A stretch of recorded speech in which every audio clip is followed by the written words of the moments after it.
Hey, my name is Amoga, co-founder and CEO of Carbon Origins.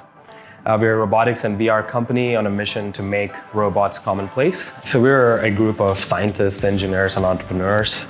We have landed robots on Mars, we've launched suborbital rockets, we've deployed satellite constellations, developed VR technologies for Disney. We're very passionate about deep tech, and we see robotics as the future of front-end labor. And our goal is to incubate that in a location, in a place where it can get the most TLC. We originally started the company in California, but we moved to Minnesota a few months ago. Really affordable to build robots in the United States here in Minnesota. There are a lot of contract manufacturers here with the right expertise. There are other companies building robots here. It is going to be the hotbed for robot manufacturing. The reason is, if we can build Skippies, our robots, to work in the Minnesota weather and geography, they can work anywhere. Now, when you hire someone with a disability, you've immediately led by example. You've said you trust a new perspective, that you're confident in that person, in yourself, and your team. Now, I work with a theater company, and we have signs on the wall that say, "Work your quirk," and radical inclusion. They emphasize that what makes us different gives us strength, a new perspective, a creative edge. In Cajun cooking, there's an ingredient called the lagniappe, and it's that little something something that keeps you coming back. Hire somebody with a disability. It's the lagniappe thing to do.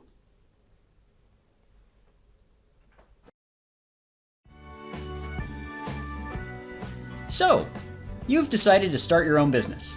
You have the resources to sell or the services your new customers need. So what's next? Here's a simple checklist to help you get started. First, choose your business structure. Do you want a sole proprietorship, partnership, limited liability company, or corporation? Each form has tax and financial consequences. Next, check to make sure the name you want to use for your business is available. You can do this by checking with the Minnesota Secretary of State office. If you want to be a sole proprietor, all you have to do is register the business name with the Secretary of State office. Or if your business is going to be an LLC or a corporation, when you file the business structure registration with the Secretary of State's office, that registration also includes the business name. After that, you may need to obtain federal and state tax identification numbers from the Internal Revenue Service and the Minnesota Department of Revenue. Note that some businesses won't need to take this step. Need is determined by the number of business owners, if the business will have employees, and if the business makes taxable sales or provides taxable services. Next, obtain any necessary licenses and permits from state and local government. Then you will need to buy or rent space for the business and set up phone and internet service. You'll also want to start a banking and credit relationship with a bank or other financial institution. And don't forget to write a business plan with benchmarks to guide you through business growth. We can help you. And remember, if you need help on any of these steps, please reach out to us here at the Small Business Assistance Office. We have staff available to answer your questions.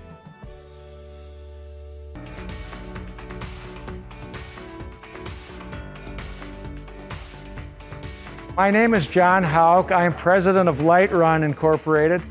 LightRun manufactures and sells a specialized unweighting tool for survivors of stroke, traumatic brain injury, and other injuries.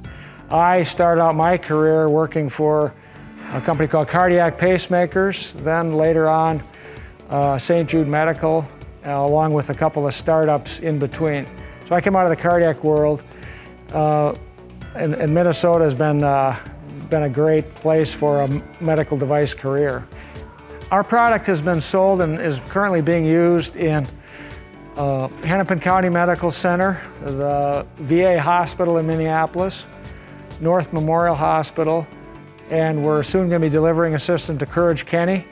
So we are getting local traction in spite of the pandemic, and our goal is to go nationwide in 2022 and beyond.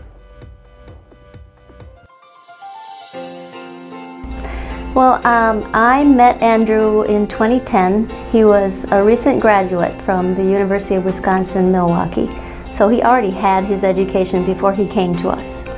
And he was looking for work as an architect. And I applied for over 200 jobs all over the U.S. I applied for jobs in Hawaii, New York, Florida, and didn't get any sort of response. And after I'd applied for all of those different jobs, I realized that the job market right now is really low, and that I was facing discrimination, as were a lot of people with disabilities. So he's deaf, and the world is hearing, and so of course the biggest barrier for him was communication.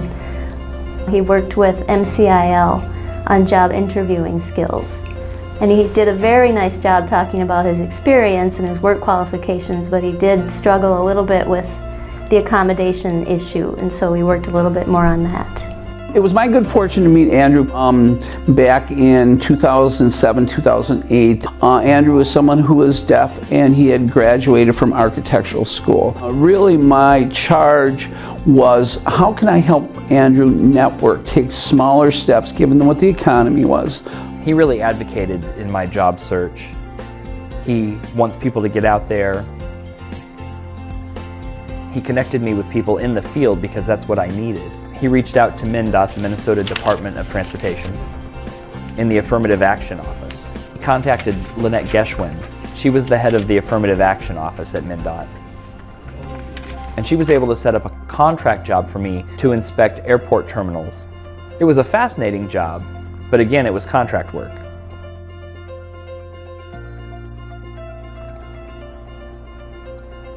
And they actually didn't seem to see me as a person with disabilities. Based on my resume, they said via email that they were just really impressed with my experience, and they wanted to give me a chance. When we launched Andrew, we were not focused on his disability. We helped him develop the skills to market himself as an architect. No one with a disability gets a job because of their disability. It's all about skills, and Andrew's a perfect example of someone that took what we helped him learn and was able to independently get a job in the private sector. Do you run a small business in Minnesota? Are you trying to expand your operations?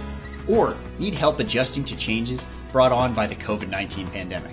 Then contact your local Small Business Development Center. We'd like you to know that whether you're starting a brand new business, growing an existing one, or if your business needs help because of the COVID pandemic, the SBDC can provide that help, and it won't cost you a penny.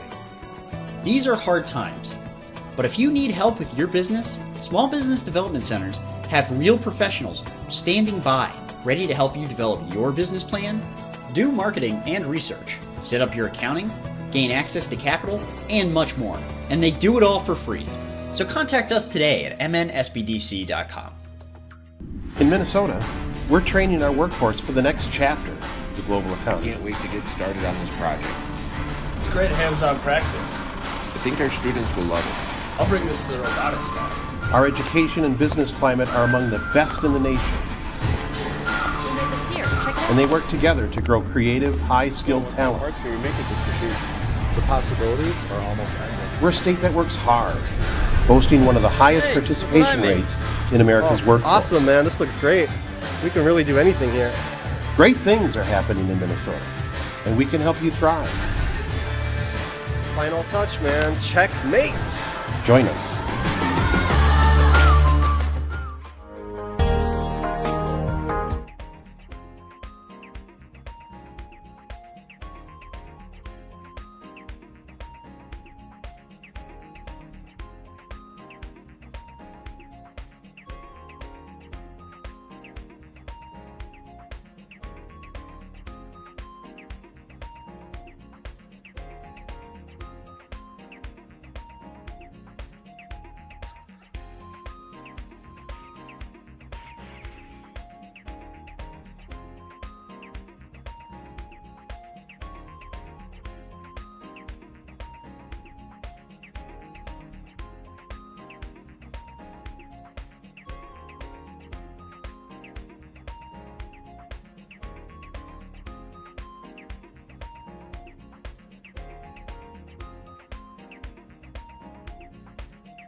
Ready?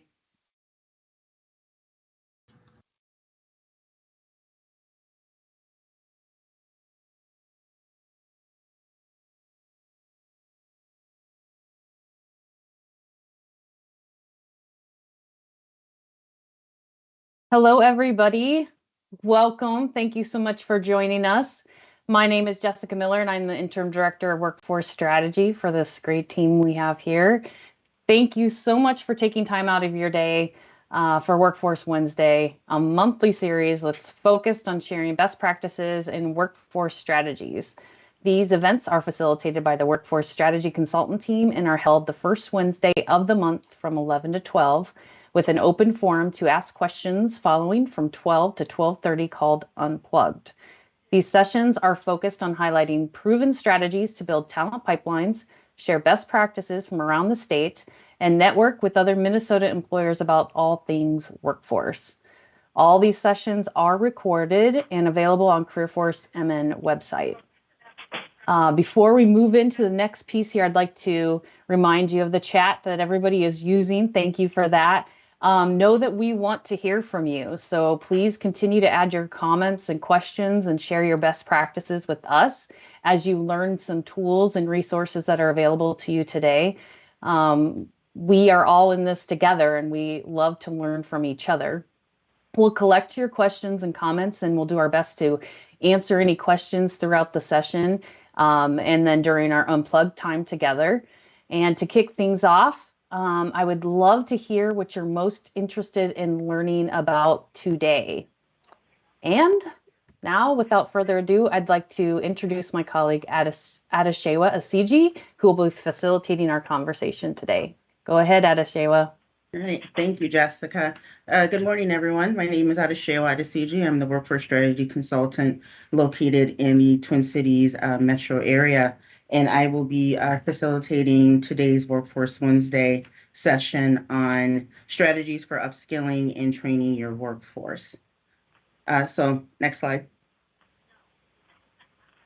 Are you seeing it? Nope, just the first slide. Uh-oh.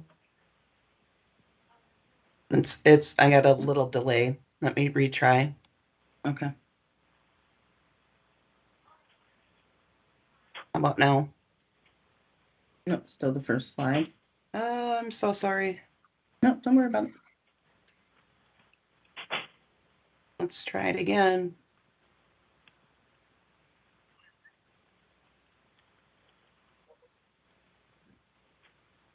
How about now? Nope.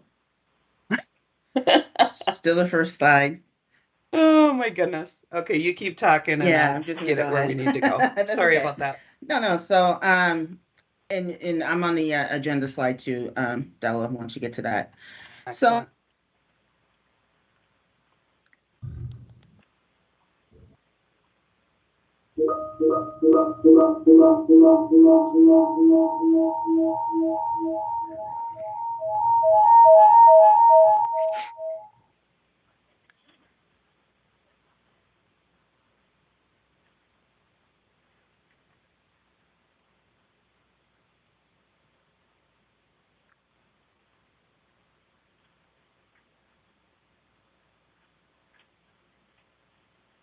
Yeah, I heard that too. Well, that's not good.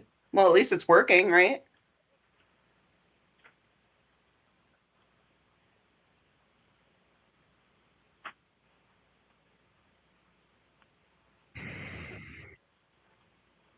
Yeah. Okay.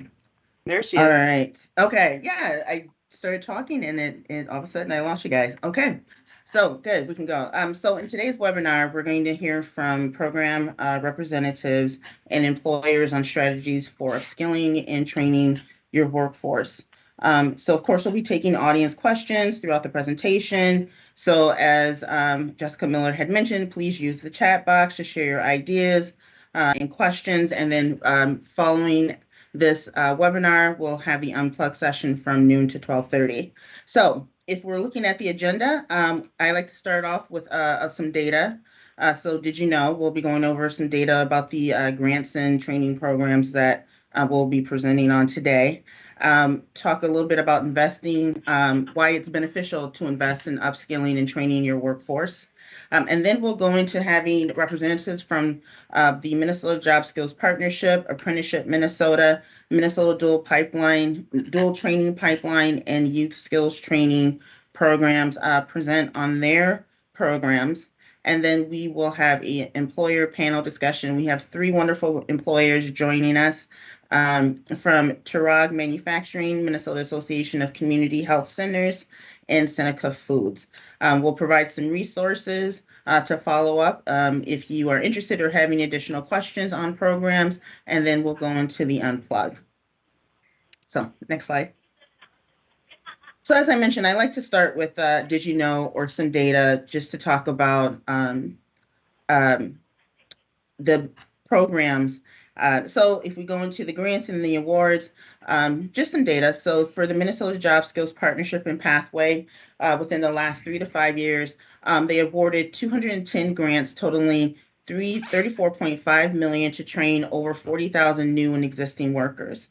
The Job Training Incentive Program, or JTIP for short, within the past 3 to 5 years have awarded 30 grants totaling $3.8 million to train 796 workers in new jobs.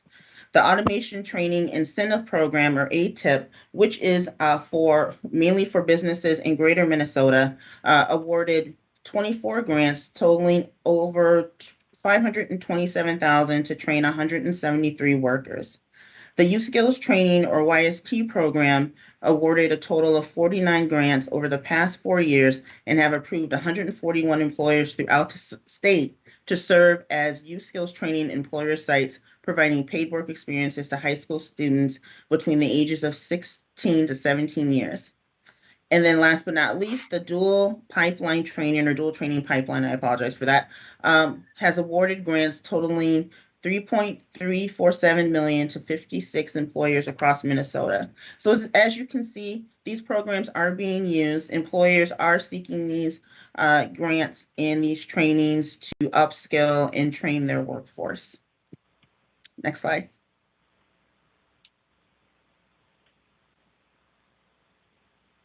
So why invest in upskilling and training? So why is it important to do that? Of course, there is a plethora of reasons for upskilling and training your workforce. I just included a few. So increasing retention of your workforce, decreasing turnover, the opportunity to collaborate with workforce development partners and build that talent pipeline, a sense of value and appreciation from employees, improves employee engagement, increases employee loyalty as well. You gain a recruitment tool. This is a wonderful way to recruit and retain your workers.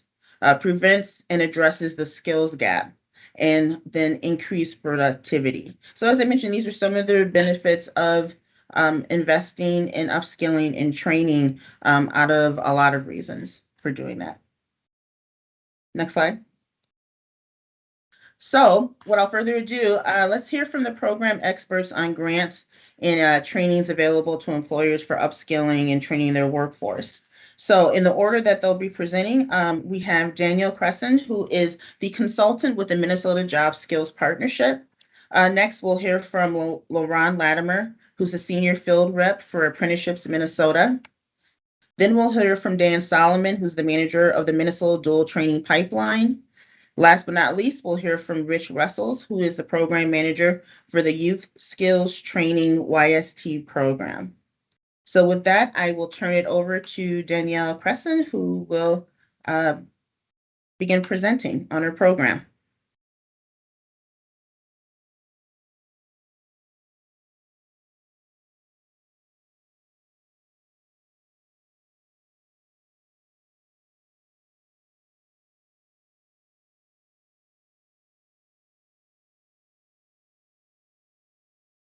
The Job Training Incentive Program, which we'll talk about JTIP, or the Automation Training Incentive Program, ATIP, which are the 2 newest programs. So for the start, we'll go over the partnership program. So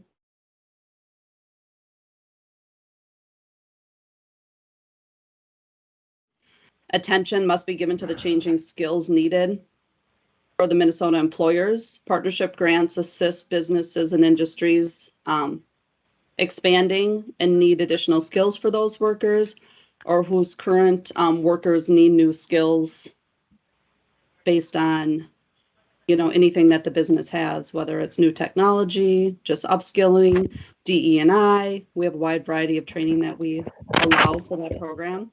So the grant's up to $400,000.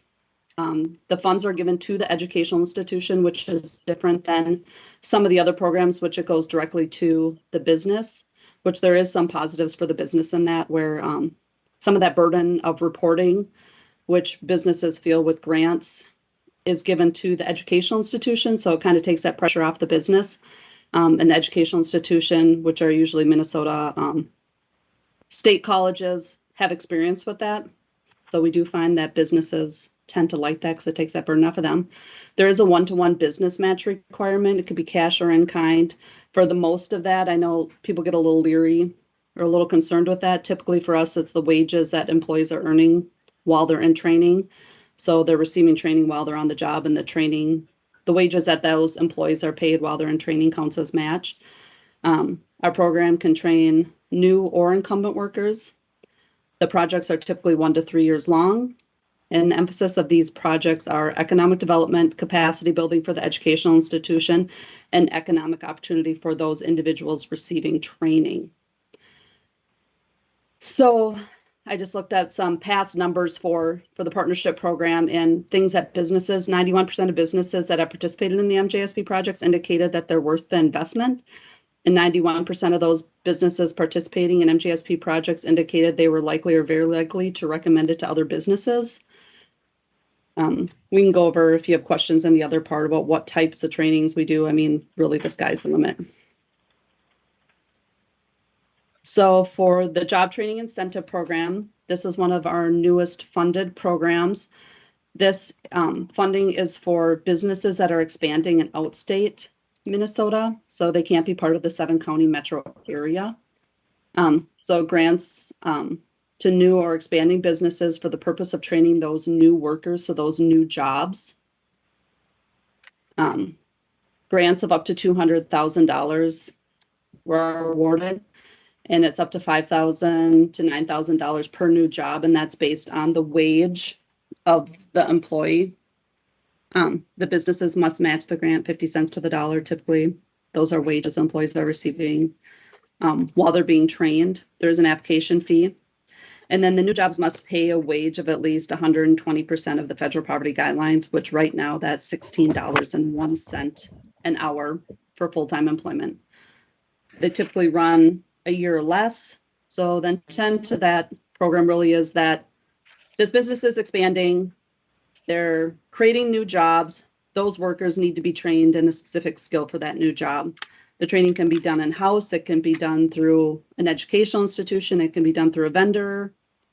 It can be done via OJT style, whatever the business needs to get that new worker, that new job, the training that they need to do their job. The reporting for that is pretty simple to the business. There's reporting every 6 months and then kind of final reporting at the end with payment based on reimbursements at the end of the project based on actual jobs created. And then we can move to the Automation Training Incentive Program. This is also a new program for the Minnesota Job Skills Partnership. So this is also to train businesses located in greater Minnesota, so they can't be part of the 7-county metro area. And really, this is to train any employee at the business if the business is purchasing new automation equipment. So the business is purchasing new automation equipment. Those employees at the business need training in order to run that equipment, repair that equipment, anything related to that equipment. It can be new workers within the business. And so their grants up to $35,000 for businesses with 150 or fewer employees, up to $5,000 per trainee. There's still the application fee. The jobs must pay the wage of the 120% of the federal poverty guideline for a family of 4, which is $16.01. The grant funds are used to pay the direct training cost. And again, that can go to, if there's an OJT style, a lot of times we're seeing right now is a vendor. The vendor that the business purchased the equipment from, that they're paying them to bring a trainer in to train the employees on this new equipment. They typically run a year or less. For the JTIP and ATIP, our funding is the same pot of money, and it's really first come, first serve. So right now, July 1st, we have a new fiscal year's set of dollars. So right now we have funding available for both of those two programs. Reporting requirements and reimbursement to the JTIP program, it's every 6 months. What I'm really seeing with the ATIP program is that they're really short. They're less than 6 months. They're reporting once. The equipment is being installed. People need training really quickly on this equipment. They're coming in, they're training within a month or two. The grants are short. The people are being trained and they're closing. And I think for the next slide is just our contacts. I'm in pretty much the Metro North. So I do 7W, 7E, 5, 4, 1, 2, 3. So there's 2 of us that cover the grants within that program. You can contact any one of us and we will connect you to the right person if you have questions about any of the training that the MJSP covers. I think that's it for me. All right, we were told to be quick, so I'm assuming you'll have questions later if you do. Yes, yes. Thank you, Danielle. Next, we'll hear from Laurent Latimer with Apprenticeships Minnesota.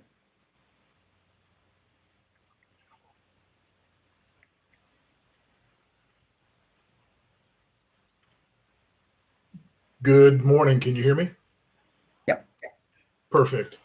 Well, hey, thank you very much to everybody for your time and your interest in work-based learning. Moreover, thank you very much for your interest in registered apprenticeship. As Adeshewa indicated, my name is Laurent Latimer, Senior Field Rep with the Minnesota Department of Labor and Industry, responsible for promoting and developing, and I emphasize development, registered apprenticeship programs in high growth sectors. So those would be sectors like advanced manufacturing, healthcare, transportation, IT, and a substantial amount of others. Even though construction still constitutes 90%, maybe even greater than 90% of apprenticeship programs, we have really increased our efforts to expand that umbrella and this learning mechanism, if you will, well beyond construction. I say modestly but proudly, we've recently had some very significant successes. We have well over 200 in the few short years that we've been really reaching out to these new high growth sectors, well over 200 programs and well over 1,300 brand new registered apprentices. Now keep in mind that can be new workers or incumbent workers that have embraced the apprenticeship model. So again, modestly but proudly, we've had some real good traction in our outreach. We've been able to support businesses from a grant perspective in some pretty extraordinary fashions as well. The MAI grant allowed up to $5,000 per apprentice with no cap, or at least business being limited only by their capacity to mentor and coach. That $5,000 served as seed money for businesses to pay for tools and supplies, anything the business deemed necessary for that apprentice to successfully do their job. We provided those funds. It provided funds for related technical instruction. You'll hear more about that here in just a second.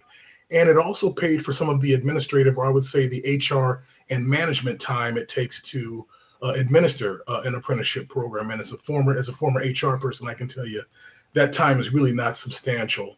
But all in all, we were able to support businesses with more than $5 million by virtue of that grant. And we've recently applied for another grant that we should be hearing on shortly. It's called the ABA, or Apprenticeships Build America grant. And we look to hopefully be awarded between $4 and $8 million through that opportunity. So with that, what is registered apprenticeship? Well, it is a time-tested model to recruit, train, and retain a highly skilled and diverse workforce. There are basically 5 components to a registered apprenticeship program. And the first component is that of employment. It starts with employment from day one. that employer makes a commitment to bring somebody on board that is generally 18 years of age or older. They generally have a high school diploma or GED, and they are full-time. And from a labor standards perspective, that's around 32 hours per week. And they must always, always, always be benefits eligible. Once we cross that threshold, the second component is that of on-the-job training. For a registered apprenticeship program, there is a minimum of 2,000 structured on-the-job training hours that must be well documented and chronicled, because it's the pathway, the roadmap for that apprentice to gain competencies. That's 2,000 hours per year, and it is always accompanied by a mentoring program. The third component is the related to technical instruction. And that related instruction is really the technical, theoretical, or what we call book learning that supports that on-the-job training or those day-to-day tasks that apprentice is looking to become wholly competent in. The related instruction can look a lot of different ways. It can be e-learning, it can be from community college, it can be from internal curriculum that's already developed, or any combination of those things. As long as you have 144 hours per year of related technical instruction, you've crossed that threshold. The fourth component is really straightforward. It's pay for skills gained.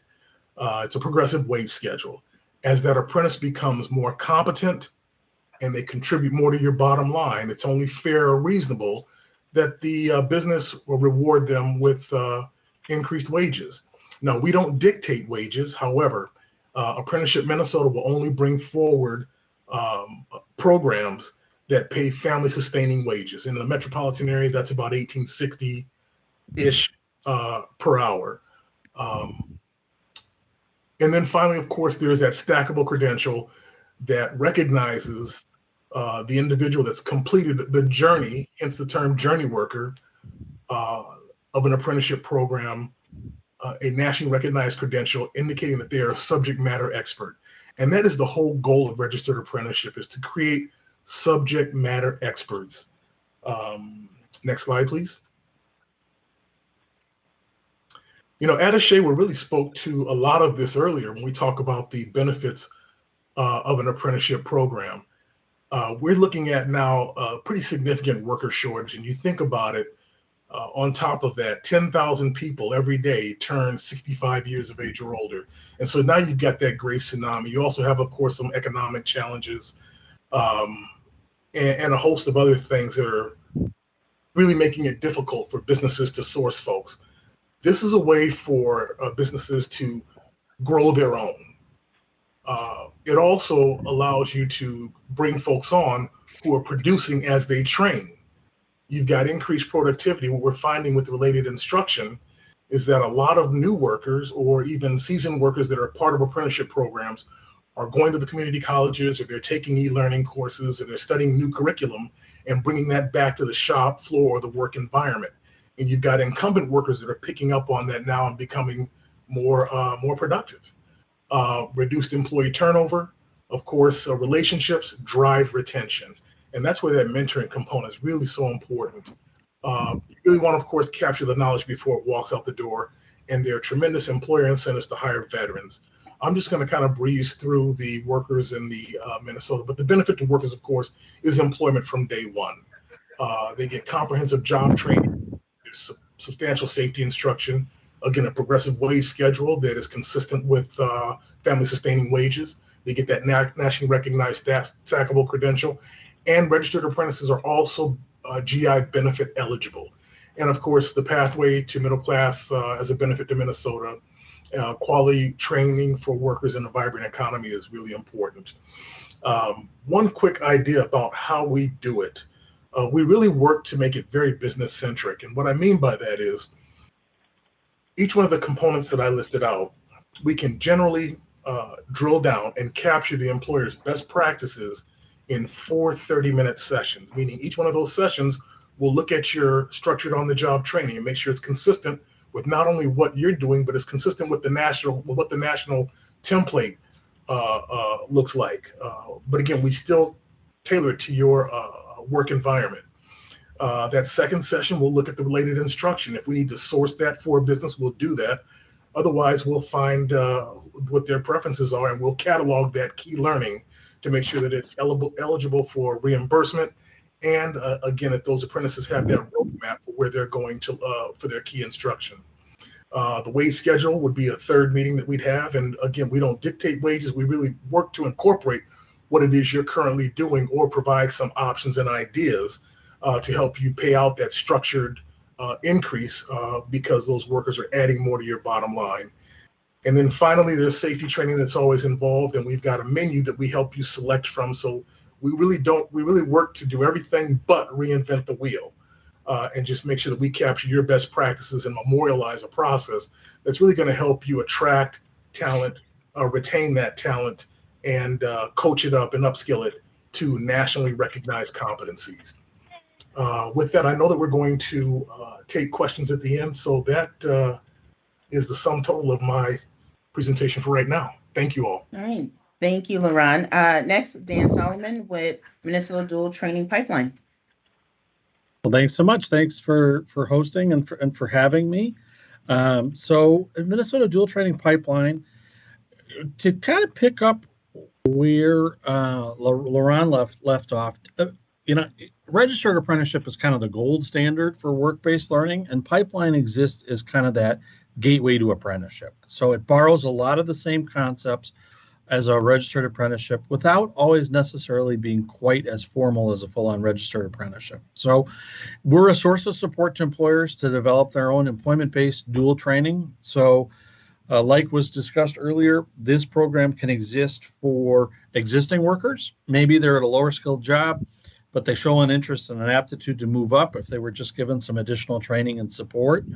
Or it can be used as a way to recruit brand new people and say, hey, come work for me. You're going to earn a paycheck right away.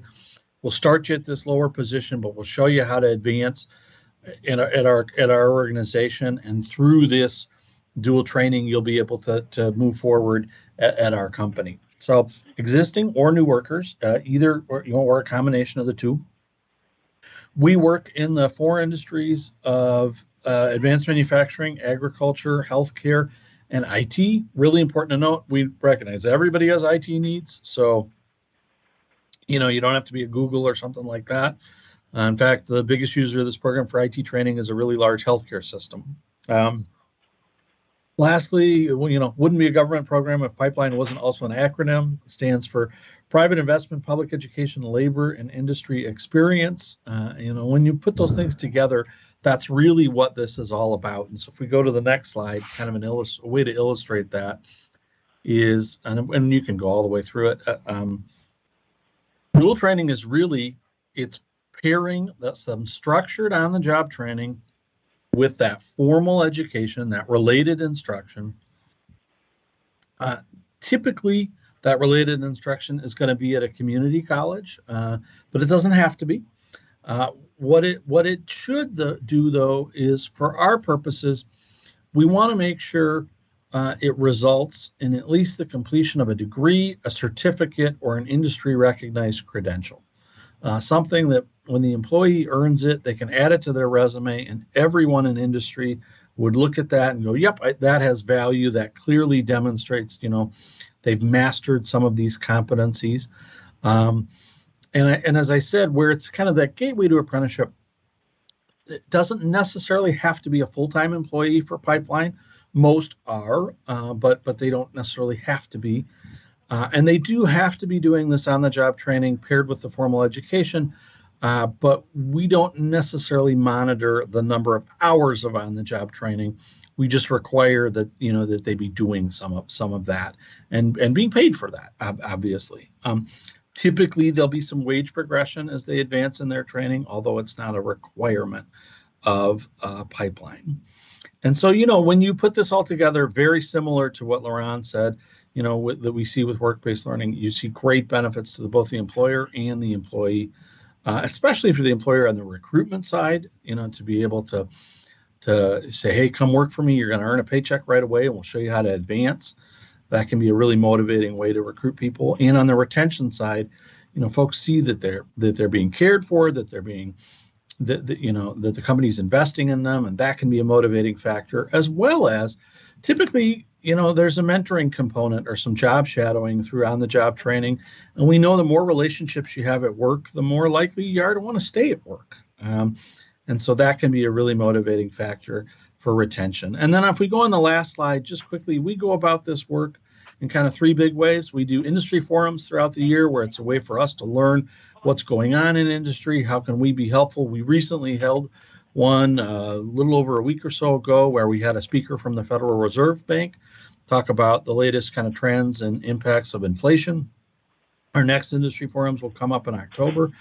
We convene competency councils. This is without going into way too much detail for such a short amount of time, this is a competency-based approach to training. So it's really, what do you need to know to be successful in these jobs?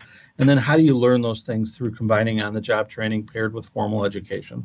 And then lastly, my team does dual training consulting, which means we will go out and meet with pretty much anybody in the state in these industries to help you set up these kind of initiatives, whether you're doing it on your own or through the Office of Higher Education's dual training grant, which opens up in the spring, and companies can apply for up to $150,000 to pay for up to $6,000 per employee to cover that cost of their education. And so that is a very quick overview of pipeline. I know next, I believe you have Rich Wessels from Upskilling Training. Yes. Rich, go ahead. Good morning, and thank you so much for the opportunity to share a brief introduction or overview of YST, which stands for Youth Skills Training at the Minnesota Department of Labor and Industry. YST was passed through legislation in 2017, so it is our newest, our youngest employment-based training program at the Department of Labor and Industry. You just heard from our other two programs. Laurent and Dan provided overviews of the other two. So YST is our third program. It's really about getting high school students into industry settings for paid work experiences. That's the bottom line.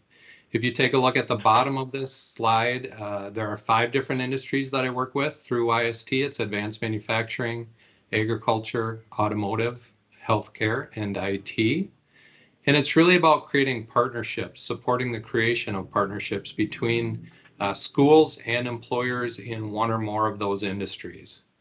And through this program, we want to expose students of all ages to these industries through tours, through speakers, through career fairs. We want these students to take industry-related classes for high school credit and receive safety training. Examples of those would be for manufacturing, could be a welding class, could be a metals class. For automotive industry, it could be a small engine class. For healthcare, it could be a certified nursing assistance course. So we want the students to take at least one class before they go into those work environments. We want them to gain an industry recognized credential or certification. Again, examples of those would be an OSHA 10 certification, which provides 10 hours of general safety training that's really applicable to all of these industries. First, the healthcare could be a CNA. A lot of our programs use a CNA certification. So there's lots of examples of those.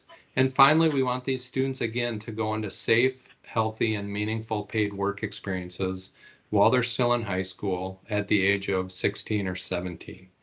And because we do approve these employers through the Youth Skills Training Program and Department of Labor and Industry, we are able to place students of that age into potentially hazardous environments like manufacturing, which we can't otherwise do without a program like this. Next slide, please. So this slide talks a little bit about the numbers. We have $1 million of grant funding that goes out the door each year, awarded through the Youth Skills Training Program, Department of Labor and Industry. Grants are up to $100,000, maximum 2 local partnerships. A local partnership is defined as at least 1 school and 1 employer in one of those industries. It can also include post-secondary institutions, workforce groups, chambers of commerce, but by statute it has to be at least 1 employer, 1 school. And then the final 4 numbers are some statistics. This is kind of the data that we collect for this program. Again, these are the areas that we really want to see an impact. We want to see students provided with that industry exposure. We want them to complete those industry-related classes for high school credit, earn an industry-related credential, and then participate in a paid work experience while they're still in high school. So ultimately, we're looking at providing students with pathways to careers in these industries and providing employers with a talent pool, a pipeline, if you will, of future talent to meet their needs. So thank you so much for the time, and feel free to reach out to me if you have any additional questions. Thank you, Rich. Thank you again to today's program presenters and with providing information about your programs. And of course, there will be some questions, and you guys will stick around for the unplugged session as well to be able to answer questions from the audience. So without further ado, I'd like to go into my favorite part of the webinar, the panel discussion. Let me introduce our three employers for today's panel discussion, who will be answering questions along with the program presenters today. First, if you want to wave, we have Sean LeCue, who is the operations manager at Turog Manufacturing. Next, we have Erica Lester, who is a workforce specialist at the Minnesota Association of Community Health Centers. And last but not least, we have Stephanie Ohusky, who is the Corporate Recruiter Director for Seneca Foods Corporation. So before we get into the questions, I want to say thank you very much to our employers for taking time out of their busy schedule, as well as the program presenters to be part of this panel discussion. So let's get into the questions. First, let me start with the employers. What made you decide to apply or participate in any of the programs presented today? You know, what were some of the challenges that you experienced once you decided you wanted to pursue either any one of these training grant programs? And anyone can start answering. Okay, I can start. This is Stephanie from Seneca Foods. Being that we're an agriculture canning company, we had a lot of trouble recruiting because just simply we're in a lot of the rural areas. So we really did have trouble sometimes for some of our technical mechanical positions. And so we need to develop our workforce, come up with some sort of way to get people into the fields that who want to live and maybe stay in those rural areas. Plus, promoting from within is one of our fundamental values. So we really wanted to kind of walk the talk. So when we came into this program and learned about it, we've partnered both with the MAI, the Minnesota Apprenticeship Initiative, and the Pipeline Program. And it's been actually a really good experience. So what was the other part of the question? The challenges that we ran into? Yeah. So some of the challenges, just getting our feet off the ground were, we had a lot of old school management, just thinking, you know, if you train them and get them all this, you know, these skills, they're just going to leave anyway. And why put the money into it? We had a little bit of that. But we do have a really good leadership group that really understood that investing in our employees is the right way to go. So. Thank you. Yep.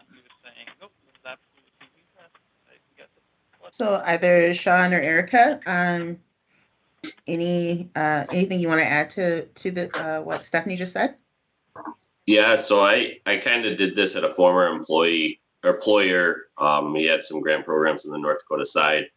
So I started Googling, and then I got in touch with Laurent to start with and talked to Dan and Rich, and it's been great. I haven't really seen much challenges. The team you guys have really just kind of laid it out for me, and it was kind of like the golden ticket. When I went to the ownership, they were all on board, and the reporting process all the way through the recruiting process is flawless. I hit a button and it plays itself out.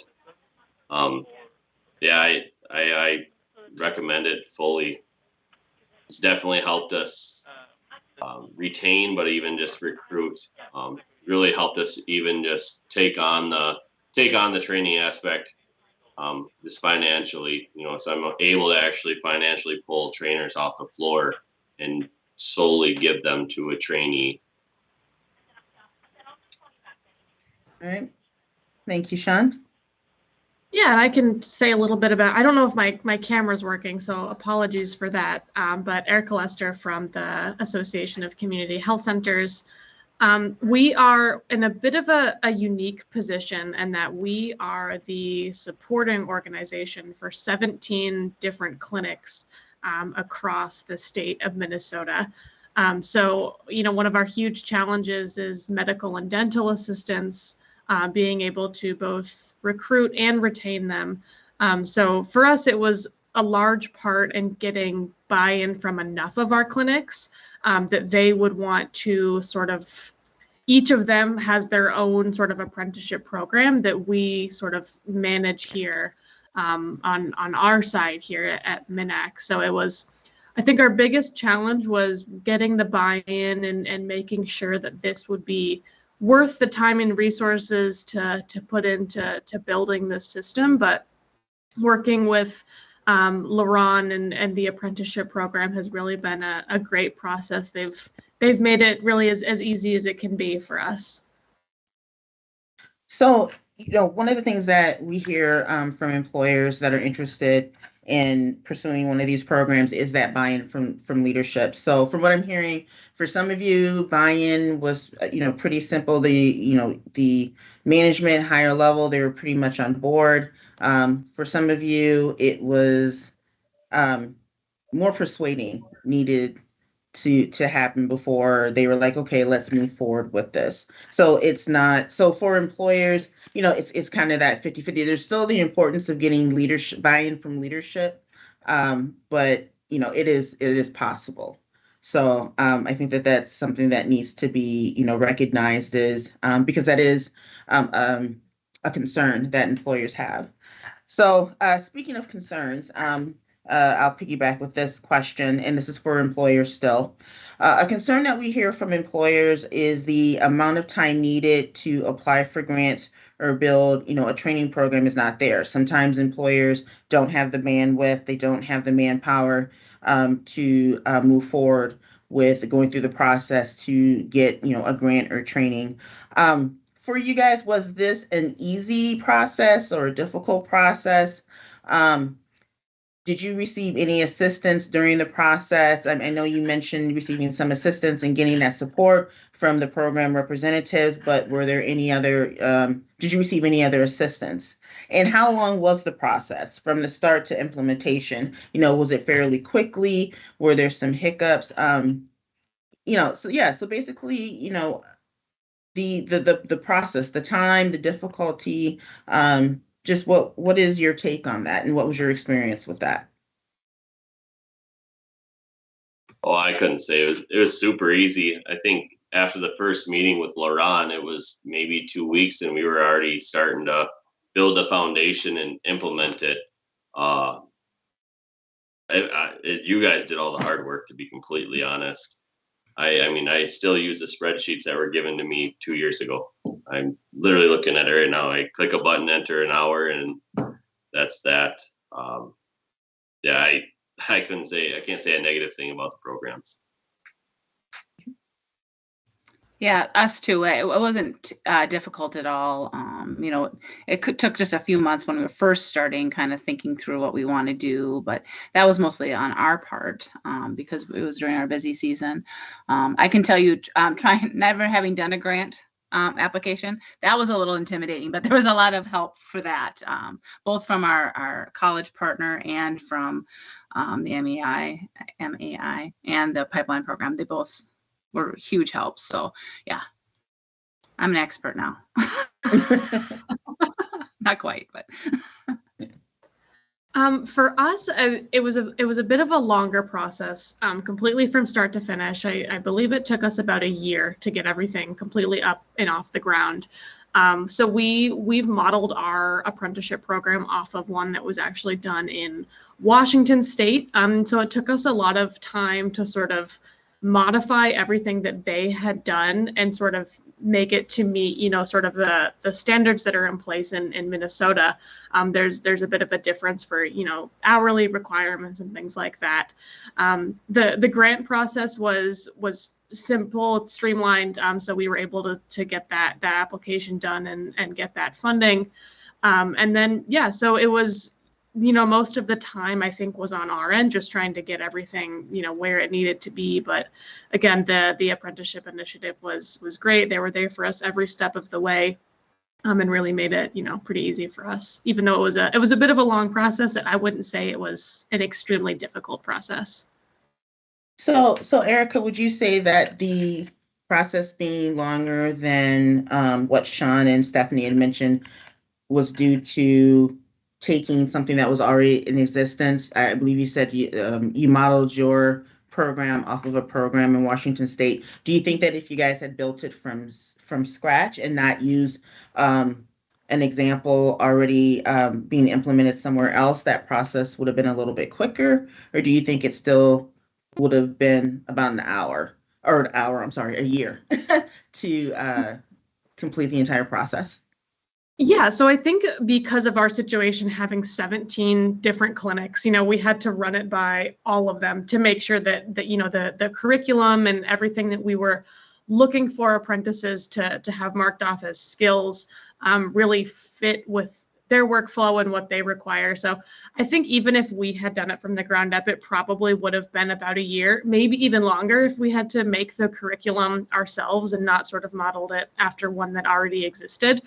But yeah, I think our situation, having multiple different clinics and all sorts of different people with different opinions about medical and dental assisting and what that requires, kind of just made it a bit of a more lengthy process for us.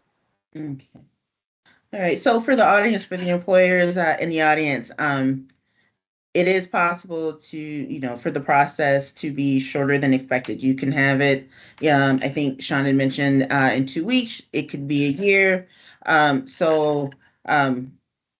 Just because, you want, or if you're interested in pursuing one of those grants and trainings and working with the programs, it doesn't mean that it's going to take an extremely long period of time. There is that possibility of this being a quick turnaround from start to implementation. So thank you for that. I'm going to give you guys a little bit of break, and now I'm going to focus on the program representatives with this question.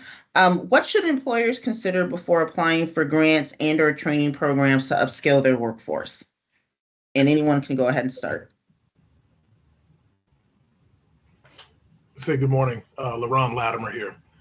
I think that employers should really consider, especially if you're looking at the registered apprenticeship model, whether or not you want to build or develop subject matter experts, because that is really the intention and aim of registered apprenticeship. Otherwise, the funding is a 2-page Word fillable document that's very easy to get into. And once you have a registered program, you almost by default qualify for our funding. Okay.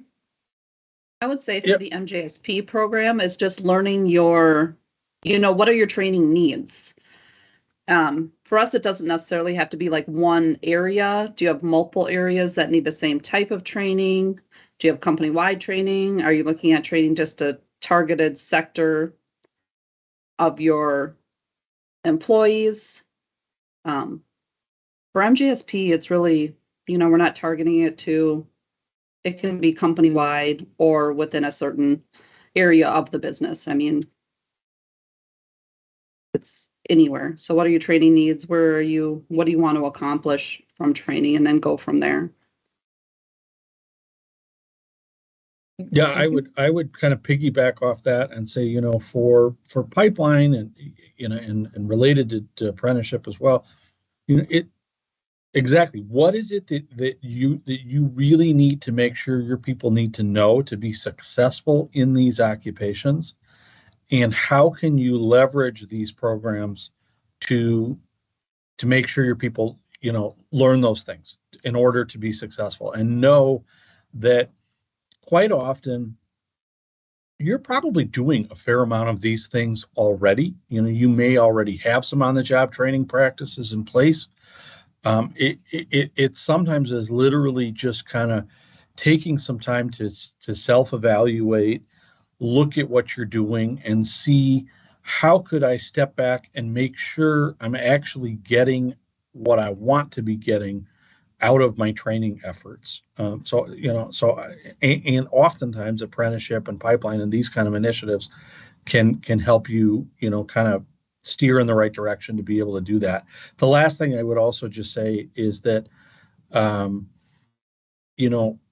if you are really open to creating kind of career pathways at your company, increasingly with today's workforce, they want to see where they can go and what their future might hold. I think these kind of models and opportunities lend themselves really well to that kind of pathway model and progression, and would encourage you to think about that. And for the Youth Skills training program, it's a little bit different because the grants typically go to school districts or individual schools. So as an employer, it's really important for you to work on creating that partnership with your local school or school district. Sean is a perfect example of that. As an employer, he's the one that actually made that connection with his local school district to get the Youth Skills training program started there. So reach out, find ways that you can partner with your local schools by going in and speaking, by providing tours of your company, serving on an industry council through the school. So figure out ways that you can get directly involved in the school, and that's really the key for the employers on the call. Okay. Thank you. So now let's go back to the employers. Another question. So for employers, employee recruitment and retention are equally important. For employees, there could be a sense of loyalty that is created, for the employer who supports and invests in their career growth. Do you think utilizing these grants or programs to upskill your workforce is going to have a positive effect on employee retention and help, with employee retention? Yes, this is Stephanie from Seneca Foods. Yeah, I think this is a huge help for retention, a huge help for recruitment. Just the fact that you're willing to invest in your employees, that they are able to grow both personally, professionally in their work. It makes everybody feel good. And we've actually had some of our mentors, trainers actually come to me and say, hey, this is pretty awesome. I feel really good training these new people, young kids coming in, learning my job that I've done for 30, 40 years. So no, it's been a good thing. Yeah, for us in the healthcare space, one of the biggest problems with retention that we see is, other clinics are maybe willing to pay more, and so sometimes they'll kind of, our employees will leave in favor of that. But what we've heard since starting this program is that, the people that we're training up, the apprentices that we have, really feel valued and cared for in the organizations that they work in, and the clinics that they work at. And so they've said, even though there might be another place that would pay me more, they wouldn't value me as much as my current employer does. And so it's really great to hear that. Yeah, I've actually built it straight into our recruiting tools. I had an interview today with a potential candidate. So I kind of made like a 1-point lesson, but I built right into it, like the process of the apprenticeship. And also it's kind of nice when I paired with the school through this, like it's almost a recruitment, but it's also the school's been using it as well, because Stephen's a very small community, and able to actually reach the youth that may not go on the college route. And it's almost all that you can go into a trade, or you can go into, manufacturing job and still be successful in life. So I've literally used everything that your guys' team has put in front of me as like a recruiting tool to go through it. And it's working. So. All right. Thank you. I'm not the employer. I don't think we have any MJSP employers here. It was difficult with it being the 4th of July week, but I went through and looked at some of our final business evaluations to see what they had to say. And over 90% had to say that it helped with reduce turnover, which is very important considering the labor shortage.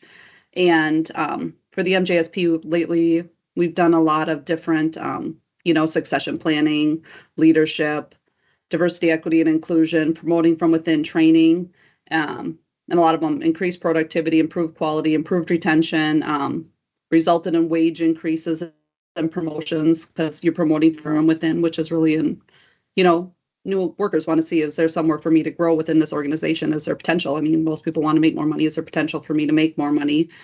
For these programs that we've been looking at, when I was looking at their final one, with St. Cloud State and Park Industries, 50% of their trainees receive promotions out of the training. So they're getting wage increases, they're upskilling, they're moving to leadership positions, as we've seen, especially over COVID. More and more people have retired. So they need to backfill those leadership positions, and they need the training. You can't just, because somebody's good at their job doesn't necessarily make them a good leader. And most people leave because of direct supervision. So we've seen that as a plus for those employees that receive training. Well, thank you. We could go on forever, but of course we can't. So we are wrapping up. We have 5 minutes before the end of this webinar. So I'll have, this will be the last question, and this is directed at everyone, both employers and the program representatives. So a quick, short answer would be great. What is the one piece of advice you can give to employers in the audience unsure about applying for these grants and trainings to upskill their workforce? And I'll open it up to anyone to start. LaRon Latimer here, and I would just encourage employers to reach out to each one of us individually or collectively and to discuss the possibilities, what their landscape is, and whether or not we can really help them get from where they are to where they'd like to be. I just piggyback off that. Totally agree with LaRon, and I would say, you can start real small or real big, and we'll meet you, wherever you're at. I've got companies that we worked with that come in and they just want to train 1 or 2 people. That's a great place to start. On the flip side, we've got companies that train 25 people at a time, and just know that all of these programs can exist to really help you at any kind of wherever you're at. That way you don't have to go insanely big with tons and tons of people. Sometimes it's okay to start small, and that's absolutely all right. We'll help you that way too. I totally agree with what Dan and LaRon just said. And the one thing I'll add for Skills training, again, the schools typically get the grants, but you do not need to be a grant recipient in order to create a Skills training program. And that's really important. Sean's talked about being part of Skills training. They have not been a grant recipient. We have about 10 to 12 programs throughout the state that have started without grant funding. Certainly is helpful, but not required.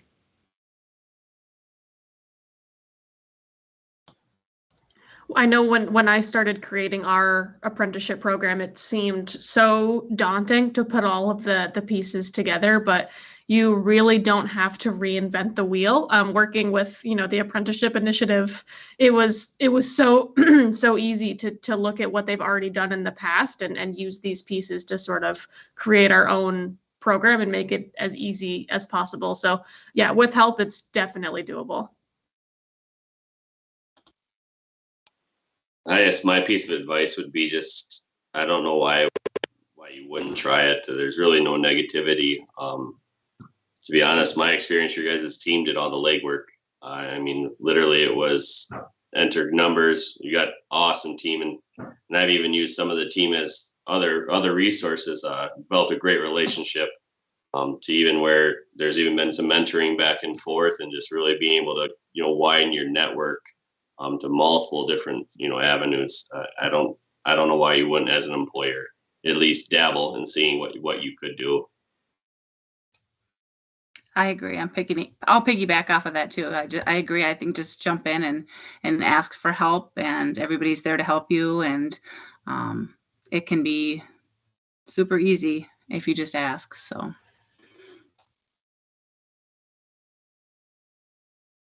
Okay.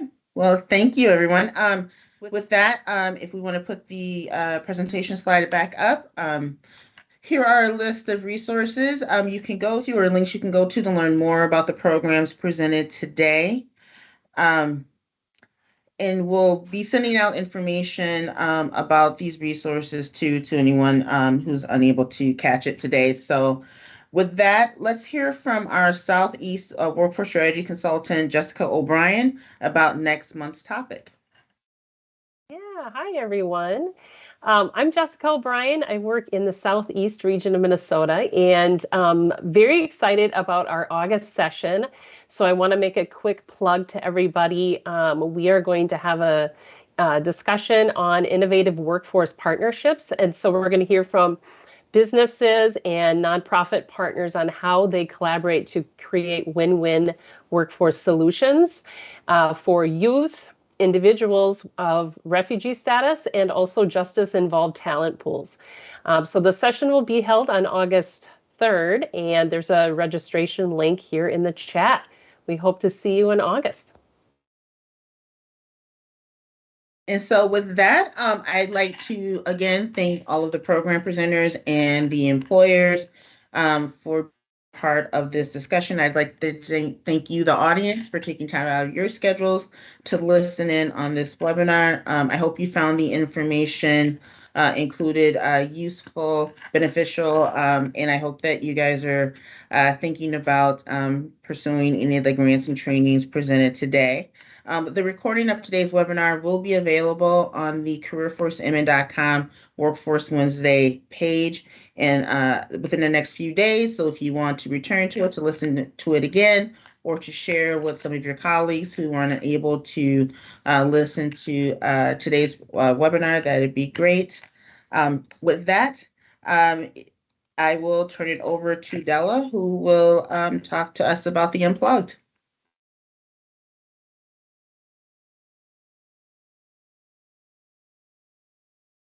Excellent. Good morning, everyone. We are getting ready now for Unplugged.